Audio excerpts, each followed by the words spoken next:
बिस्मिल्लाहिर्रहमानिर्रहीम। अस्सलाम वालेकुम नाज़रीन, आप यूट्यूब चैनल देख रहे हैं। मैं इमरान खान। दो ही किस्म की पार्टियां पाकिस्तान में रह गई हैं, एक जो प्रो इमरान है और दूसरी जो है वो एंटी इमरान है। इमरान खान इतनी बड़ी पॉलिटिकल एंटिटी बन गए हैं कि अब या तो आप उसके खिलाफ हो सकते हैं या आप उसके हक में हो सकते हैं। तीसरा ऑप्शन तो पाकिस्तान में अब दिखाई नहीं देता। तो इस वक्त सबसे इम्पॉर्टेंट, क्योंकि एक्सटेंशन है, तो उन लोगों को खुश रखना, वो पॉलिटिकल पार्टीज जो इमरान खान के एंटी हैं, ताकि जो एक्सटेंशन है उसका टाइम मुकम्मल हो जाए और ये नवंबर के इख्तिताम तक ये करना पड़ेगा। दूसरा, जो बैरूनी आका है पाकिस्तान के, जिनके इशारों पर पाकिस्तान की मिलिट्री एस्टेब्लिशमेंट हमेशा से अपने फैसले करती है और अपनी पॉलिसीज़ बनाती है। मिसाल के तौर पे कभी कहते हैं कि ये मुजाहिदीन है, फिर कहते हैं नहीं ये दहशतगर्द हैं, फिर दोबारा कहते हैं नहीं ये मुजाहिदीन है, फिर कहते हैं नहीं नहीं ये तो दहशतगर्द है, फिर कहते हैं जी हमने इनको लाकर बसाना है, तो बड़े अच्छे लोग हैं, हमारे हम वतन हैं, और फिर कहते हैं जी इन्हें को चलना पड़ेगा, इनके खिलाफ एक और मिलिट्री ऑपरेशन करना है। तो ये पॉलिसी कोई भी जो जी शऊर है वो खुद नहीं बना सकता, ये इम्पोर्टेड होती है। ये हमारे जो मगरबी आका हैं उनकी जब पहुंचती है हिकमत अमली हमारी मिलिट्री एस्टेब्लिशमेंट तक, तो वो हमारी पॉलिसी बन जाती है। तो ये आवाज़ें खामोश रखनी है और इन दोनों को खुश रखना है, यानी बैरूनी आकाओं को भी और अंदरूनी आकाओं को भी, जब तक कि ये मुकम्मल नहीं हो जाता ये फेज़ नवंबर के इख्तिताम तक। सबसे जो ताकतवर आवाज़ है वो इमरान खान साहब की है, तो उन्हें काबू रखना बहुत ज़रूरी है। तो उसके लिए एक तो ये है कि तोशाखाना 2 का जो केस है उसे 27 नवंबर तक पहुंचा दिया गया, यानी 29 नवंबर को नया आर्मी चीफ आता है नॉर्मली, लेकिन 27 नवंबर तक जानबूझकर पहुंचा दिया गया ताकि कोई कबाहत ना रहे। वैसे भी 27 को जज कह सकता है तबीयत ठीक नहीं है या वो ट्रैफिक जैम है, कुछ भी। पाकिस्तान में छोटे मोटे बहाने से भी 2-4 दिन निकल जाते हैं और ज़रूरत पड़ी तो इसको मज़ीद लंबा भी किया जा सकता है। देखिए, अब जो GHQ हमला केस है इस हवाले से, या जो 9 मई के मुकदमात हैं, इन केसेस को भी वीडियो लिंक के ज़रिए समाअत की जाएगी। पंजाब ने इसकी मंजूरी दे दी है और यानी कोई अगर रास्ता है इमरान खान साहब की आवाज़ बाहर आने का तो उसे बंद किया गया और कोशिश ये की जा रही है कि एक्सटेंशन के मामला खैर व आफियत के साथ मुकम्मल हो जाए।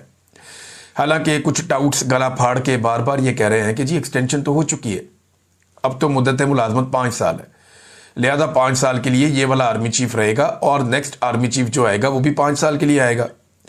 और अगर इसी आर्मी चीफ को एक और एक्सटेंशन मिलती है तो इस आर्मी चीफ के टोटल 10 साल हो जाएंगे। चले देखते हैं कितने साल होते हैं कितने नहीं होते हैं, तो मेरा रब जानता है। ख्वाजा आसिफ ने एक बात कही कि मुल्क न्याजी लॉ के तहत नहीं चल सकता।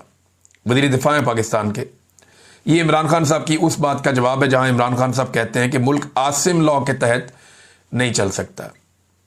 तो अब उसका जवाब दे रहे हैं ख्वाजा आसिफ कि वो न्याजी लॉ उन्होंने एक मुतारफ करवा दी टर्मिनोलॉजी, लेकिन मुल्क को जो है वो चलाना है वो तो आइन और कानून के मुताबिक चलाना है। किसी और का ला तो इस मुल्क में चलेगा नहीं। जब तक मुल्क आइन और कानून के मुताबिक नहीं चलेगा मुल्क आगे बढ़ेगा नहीं, और यही पाकिस्तान का मुस्तकबिल है। ये बात ख्वाजा आसिफ को भी पता है, नवाज शरीफ को भी पता है। नवाज शरीफ तो वैसे घोड़े बेचकर सो गए हैं, बिल्कुल खामोश हैं। भाई को वज़ीर आज़म बनवा लिया, बेटी को वज़ीर आला बनवा लिया, खुद जो है वो एंजॉय कर रहे हैं, लेकिन मियाँ साहब की सियासत बर्बाद हो गई है। ये एक तकलीफ उनके अंदर हमेशा मौजूद रहेगी। एक और बयानिया नाज़रीन बड़ा इंटरेस्टिंग है और ये भी एक टाउट के ज़रिए कहलवाया गया। बयानिया ये है कि 9 मई हमारा 9/11 था। 9/11 पे ना अमेरिका में ट्विन टावर्स के ऊपर जहाज आकर टकराए थे और ट्विन टावर्स तबाह हो गए थे। उसके बाद अमेरिका पूरा का पूरा बदल गया, बल्कि पूरी दुनिया का सिस्टम ही बदल गया। इंटरनेशनल एयरपोर्ट्स के ऊपर जो चेकिंग के सारे मेयारात हैं वो तब्दील हो गए, पूरी दुनिया का स्ट्रक्चर ही तब्दील हो गया, हर चीज़ अजीबोगरीब हो गई। नई जंगें इस बुनियाद के ऊपर शुरू हो गई 9/11 के बाद। तो अब ये जनाब पाक फौज ने या इसकी तरफ से मिलिट्री एस्टेब्लिशमेंट का बयानिया एक टाउट के जरिए सामने आया कि 9 मई हमारा 9/11 था।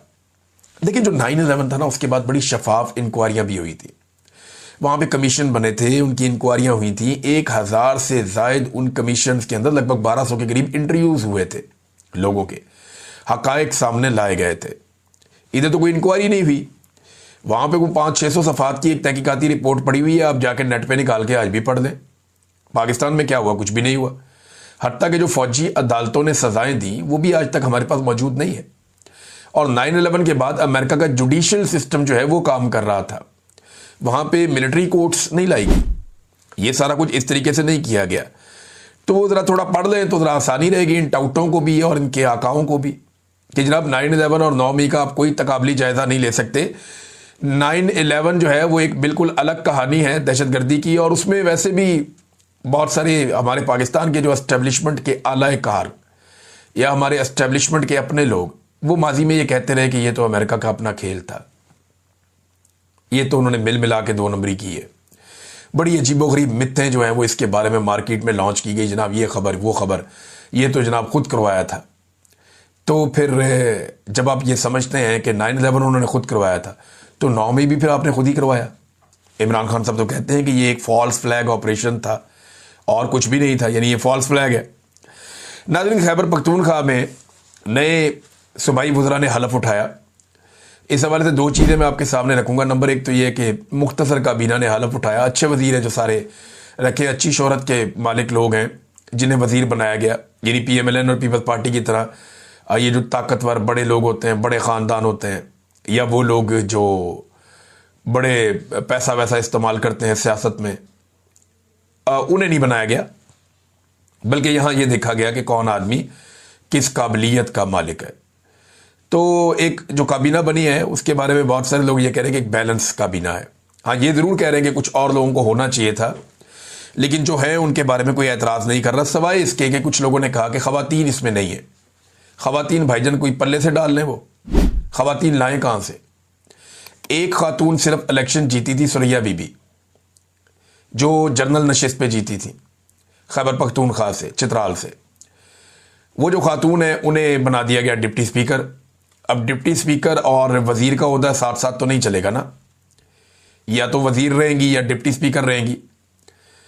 तो काबीना में तो अरकान असेंबली आते हैं, और जो ख़वातीन को लाने की आप कह रहे हैं बात कि ख़वातीन को ज़रूर काबीना में रखा जाए, तो कैसे रखा जाए? ख़वातीन है ही नहीं।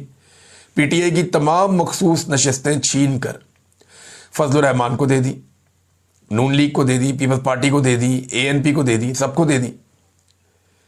सब ने बहती गंगा में हाथ धो लिए, माले गनीमत इकट्ठा कर लिया। तो PTI की जब सीटें ही आप ले गए ख़वातीन की, तो वो किसी खातून को कैसे बनाए, कैसे बनाए वो किसी खातून को अपनी काबीना का रुकन? हो सकता है फ्यूचर में कोई मुशीर वगैरह आ जाए, कोई खातून, लेकिन ये तो रास्ता खुद पाकिस्तान के इलेक्शन कमीशन ने और पाकिस्तान की अदालतों ने मिलकर ये रास्ता बंद किया है। नाज़रीन, मिरन शाह में लेकर गए शाहिद अफरीदी को, पाक फ़ौज की तरफ से उनको पहुंचाया गया वहाँ पे।